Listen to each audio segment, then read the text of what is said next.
ઘોગંબામાં one મહોત્સવનો જલસો, હરિયાળીના સંદેશ સાથે વૃક્ષારોપણ. સ્વામિનારાયણ મંદિર પરિસરમાં 77માં જિલ્લા કક્ષાના વન મહોત્સવની ભવ્ય ઉજવણી. વિદ્યાર્થીઓ, ગ્રામજનો સહિત મોટી સંખ્યામાં લોકો ઉમટ્યા. ઘોગંબાના સ્વામિનારાયણ મંદિર પરિસરમાં મંગળવારે 77માં જિલ્લા કક્ષાના વન મહોત્સવ 2026ની ભવ્ય ઉજવણી કરવામાં આવી હતી. પંચમહાલ જિલ્લા વહીવટી તંત્રના આયોજન હેઠળ યોજાયેલા કાર્યક્રમમાં પ્રકૃતિ બચાવો, ભવિષ્ય બચાવોનો સંદેશ ગુંજ્યો હતો. વિદ્યાર્થીઓ, મહિલાઓ, ગ્રામજનો અને વન વિભાગના કર્મચારીઓની મોટી હાજરી વચ્ચે વૃક્ષારોપણ કરી હરિયાળા ગુજરાત માટે સંકલ્પ લેવાયો હતો.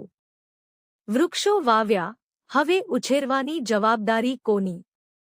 વન મહોત્સવના મંચ પરથી પર્યાવરણ બચાવવાની વાતો વચ્ચે એક મહત્વનો સંદેશ પણ આપવામાં આવ્યો કે વૃક્ષારોપણ કરીને ફોટા પડાવવાથી પર્યાવરણ નહીં બચે, વાવેલા છોડનું વર્ષભર જતન થશે ત્યારે જ મહોત્સવનો ખરો હેતુ સિદ્ધ થશે.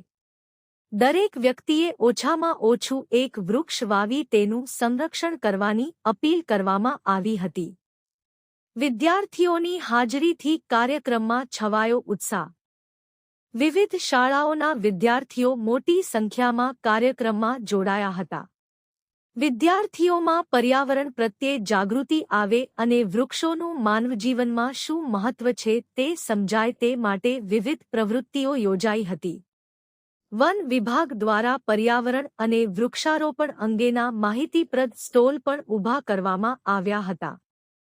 મહાનુભાવોની હાજરીથી કાર્યક્રમ બન્યો ભવ્ય.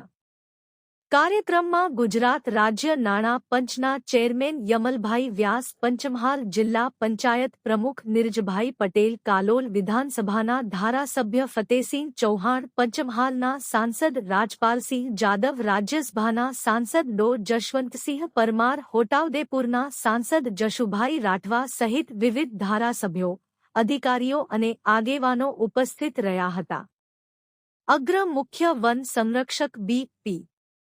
પતિ, ઇફ્સ સહિત વન વિભાગના અધિકારીઓ અને કર્મચારીઓએ પણ કાર્યક્રમમાં હાજરી આપી હતી. વૃક્ષારોપણ સાથે હરિયાળા ભવિષ્યનો સંકલ્પ. મહાનુભાવો અને આગેવાનો દ્વારા વૃક્ષારોપણ કરવામાં આવ્યું હતું.